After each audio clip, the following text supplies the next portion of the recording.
Joining us in our Washington, D.C. studio is Lara Brown. She's the program director of the Graduate School of Political Management at George Washington University. Also with us, Gustau Alegret. He's a political correspondent for the Spanish language cable channel NTN24 here in Washington, D.C. And we're joined by Joe Madison. He's a radio talk show host with Sirius-XM's Urban View channel and a civil rights activist. Thanks to all of you for joining us. Lara, let me start with you. After Tuesday's election, have we now got both nominees, do you think?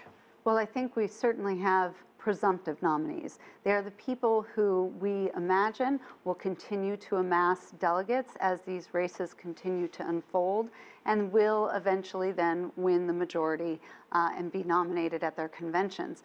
But I think it is fair to realize that in this instance, we do have two nominees or presumptive nominees who have very, very high unfavorables, either within their party or among the electorate in general. And that could pose some challenges for their political parties as we approach the convention. Gustau, you're a foreign correspondent. You've been covering the Trump campaign. It's a campaign where outrageous things have been said, where there's been some pretty dismal behavior, etc. What has been your experience of covering this campaign? Well, I was in New Hampshire for 10 days, moving from one event to another.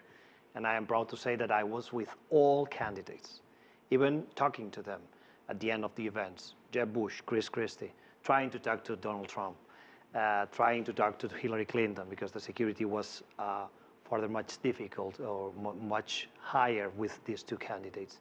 With Donald Trump was specifically weird, if I can say, because I was kicked out from one event for a red tape thing, and they didn't care about if we were journalists or citizens or anything. And in the other, they were like good Samaritans, opening the doors because they were generous at that moment. And that was a contrast with Hillary Clinton, even with Bernie Sanders. Bernie Sanders' campaign was amazingly welcoming. They help us in anything they can. And you could feel the heat.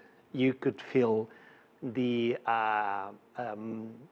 happiness, the tension, the moment, the momentum, I would say, both in Hillary's, but especially in Bernie Sanders.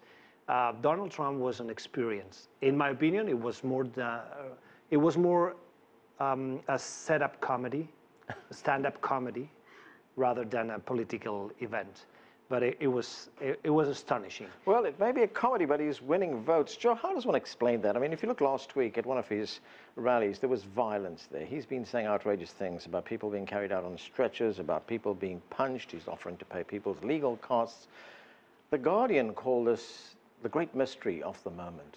How does this guy keep winning? Not only is the Guardian calling it that, but from what I understand, around the globe, almost on every continent, be it Africa, Australia, Europe, Asia, they're wondering what is happening with American politics. No one has ever seen anything like this. I think there's once again, a certain underbelly that has now become full-blown in the Republican body of politics, and Trump is their poster boy. Now, the reality is, and I know we talked about, the fact that they have high negatives, but if I'm not mistaken, almost every poll shows that Donald Trump's negatives are much, much higher than Hillary Clinton's. And what you may see is the fact that people will end up voting against Donald Trump. And all right, she has her negatives as the presumptuous candidate, but he is just absolutely intolerable. And I'm telling you, I have never seen conservatives within the Republican Party react the way that they are reacting. They are, quite honestly, they're frightened to death that they might not only gain the presidency, but they might lose control of both houses, and certainly the Senate. Gustau? Definitely, what I was feeling from the people who attend the Donald Trump meetings was they're voting not because the political project of Donald Trump, but what he represents. And what he represents was two things, in my opinion: anti-establishment. Right. So it was a reaction of an anger against something that the people doesn't like. And I was asking the people, what did you enjoy the most? Talking with several people leaving the events. They say, he's authentic. He is politically incorrect. He doesn't use teleprompter. And he's not a politician. And this is what exactly people see in him. Yeah, but what I also hear, and again, it depends on who you're talking to, but I know on my show, he's xenophobic and he's racist. And this, matter of fact, someone made the point the other day, he's George Wallace on steroids. In the sense that it's gone beyond African Americans to Muslims, to Hispanics. It's again, and I think that's, as a matter of fact, someone said on a show that I was on, the motto should not be let's make America great again, it should be let's make America sane again. Right. Lara, and we see it on both sides, in both parties. I mean, this anti-establishment insurgency, people are angry and they just don't like business as usual anymore. Well, that's right. And really what they're angry about, and a lot of research that the Pew Research Center has done really reveals this, is that Americans, and especially a certain blue-collar white Americans, have been let down and they have felt frustrated by both Republicans and Democrats. One of the stunning numbers that shows up in all the exit polls is that you see majorities and large majorities of Republicans saying they feel betrayed by the Republican Party. Right. It's really quite extraordinary. Pew Research has data that show that these sort of people actually voted for George W. Bush in 2004, but they also voted for Barack Obama in 2012. And more often than not, these, what they call disaffected or hard-pressed skeptics, according to their terminology, really just have felt left out and left behind in our new global world and our new digital world. There was also a theory going around on election day that there were Democrats voting for Donald Trump, which they can do in some states. Well, no one is really voting strategically. Right. Frankly, the idea that voters from one party vote for the worst candidate of the other party, that happens in about 0.5% kind of a case. The vast majority of Americans vote what we call sincerely, and they do really, if they are crossing the aisle, they're crossing the aisle because they're interested in doing so. Joe, it seems that nothing is sacred in Donald Trump's book. I mean, he was on an American television network this morning, and he was threatening a riot if he's nominated. Yeah, you know what was ironic is that in one moment he says, I am a unifier. Then within a matter of 30 seconds he says, but if I'm not your nominee, there's going to be a riot. Well, first of all, no one has ever heard a presidential candidate say anything like that. And how can you be a unifier on one hand and then within 30 seconds say, well, if I'm not the nominee, then there'll be riots. This man is weird. I mean, this is almost like a reality TV being played out on a very important political stage. And people have to ask themselves, do you really want someone, and I'll just be straight with you, that weird with their finger on the button? My answer would be no, and I think that's how Americans are going to respond if he is the nominee in November. I think you're being charitable when you say weird. Gustau? Yeah, but what happened if he's right? I mean, we're talking about the people is angry. And that's the motivation that brings multitudes to his events. Large crowds cheering, clapping, smiling. But we've had this before. George Wallace brought large crowds in 1968. If the establishment of the Republican Party Well, I don't know. blocks him, Yeah. blocks him in a If the in a establishment brokered- blocks him, yes. in a brokered convention or in an open convention, Yeah.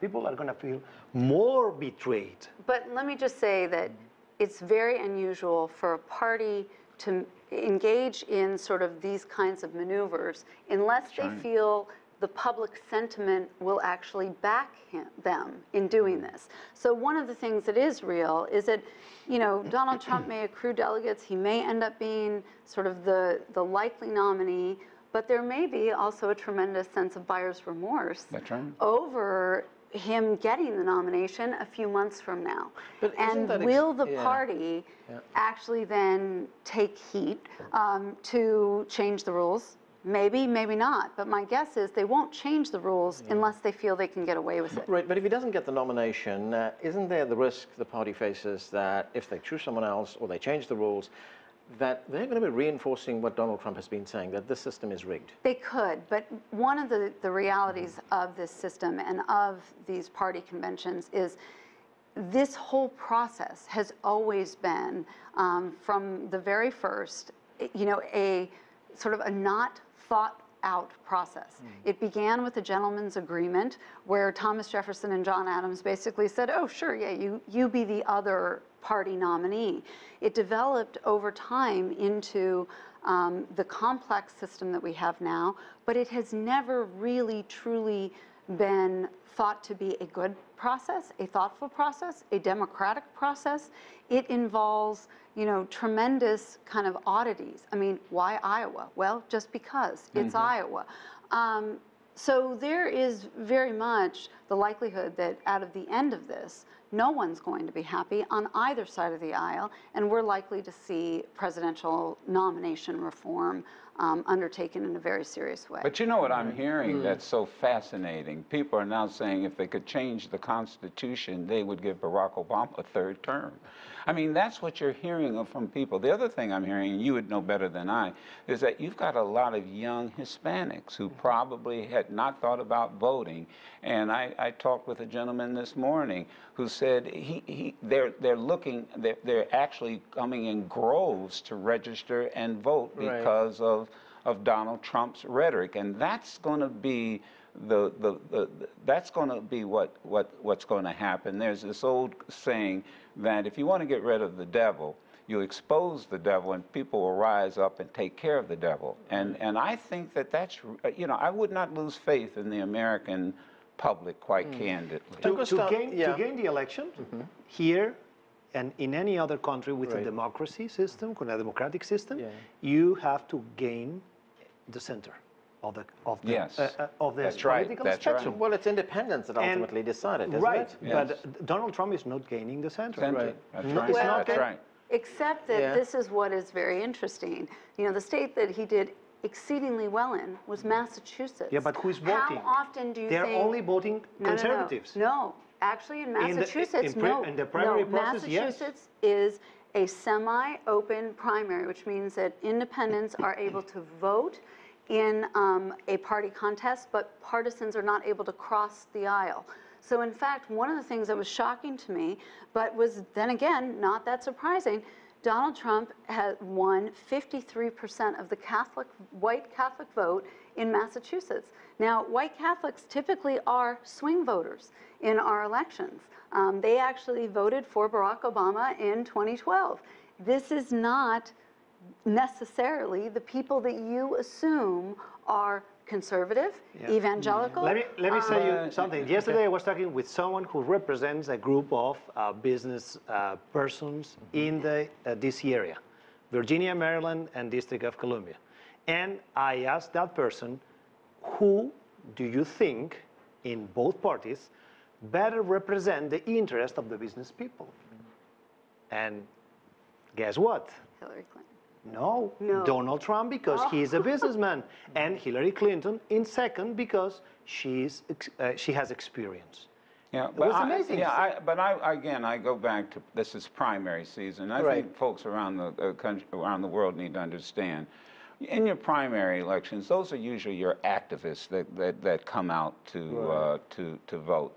And when it comes to Massachusetts, particularly Boston, I've had experiences in Boston when they tried to desegregate the public schools. It was wild. And so you've got, once again, that underbelly that exists, conservative Catholics. Once again, isn't it interesting, and if Hillary Clinton is right, and I assume the arithmetic is correct, she's got more votes in the primary than all the candidates combined. Right. I wouldn't lose sight of that. Well, the one thing that Donald Trump is very good at, and that is he hogs the limelight. Well, that's media's problem. Well, and look, let me tell you, I'm sorry, yeah. but You're yeah. killing the messenger? Oh, yes, I'm killing the messenger. No, I'm not gonna buy that. And if you just look, That actually helps Hillary Clinton in the general election. Yeah. Because I do agree with you that if these two are the nominees and we move to a general election, you will see both of them working to make the other one unacceptable. And in fact, the reality of Donald Trump taking up all the oxygen, his unacceptability will be revealed much more than hers would, and you would actually see her being favored for that. And I think this is where there are some interesting parallels, about whether or not you're going to have a Republican contest that looks something like the Democratic race in 1968. But let me go to the media question, and with the exception here, of course. But let me go to have the president of CBS, Moonves, actually go to a conference and give a speech and said, Donald Trump is bad for the country, but he's great for CBS. Right. That and is for CNN, and for Fox, CNBC, and it's a ratings game now with him. I want to switch to the Democrat Party. Yes. Bernie Sanders, has he got a way to unseat Hillary Clinton? No, I think at this point, It's over. he does have to realize that it's time for him to go. And part of that is Bernie Sanders has done very well in open contests where these independents are able to vote. He's racking up huge margins among independents. Secretary Clinton has been, to her credit, winning the majority of Democrats in the vast majority of states that have these open contests. So he has been able to pull into a competitive place by changing the nature of who's voting. Going forward, the big states are closed. He's also changed more like Florida. Right. He's also changed the nature of the conversation, isn't it? Because He has. at the beginning of this process, Hillary Clinton was the inevitable candidate, but along comes Bernie Sanders, and he's pushed her to the left. Yeah, he's now a messenger candidate. Right. And that's not bad. And he's going to now impact the platform. And that's a good thing. He reminds me, quite honestly, of when I was in college, and Eugene McCarthy was what we loved, because he was opposed to the Vietnam War. He was the grandfather image, the gray hair, and he ran out of time, he ran out of money, but he changed the platform. Now, the problem, of course, was that we ended up With Humphrey. but I meant in the end. Yeah, in the end, I Right. think we ended up with Nixon. Nixon. So there is where you always have. And this is that where there risk. were riots at the convention and because that's Humphrey exactly had never right. actually run in a primary, and he was there because Lyndon Johnson had That's basically right. said, take over my third term. And of course, we did have a presidential candidate being assassinated in that election year, Robert Kennedy in California after the California And that's primary. why this language is so dangerous. When somebody at a rally walks up and sucker punches somebody, and then you have the candidate say, even though he denies now he said it, I'll pay for his legal fees. This is unheard of. You do not support, as a presidential candidate, violence of any sort. But back to the message and to the Democratic side, I think Hillary Clinton has had to move from the center to the left because of Bernie Sanders' message. That's right. Right. The slogan "Feel the Bernie" has moved Hillary from his positions to the left because of Bernie Sanders. And Bernie Sanders is capable to arrive to the convention saying, hey guys, give me some credit. That's right. Because we have change the message of the democratic process. Right, Laura, Hillary Clinton might have a lock on the nomination, but there is a cloud hanging over her. She's being investigated by the FBI for the use of a private email server. If she gets indicted, then what?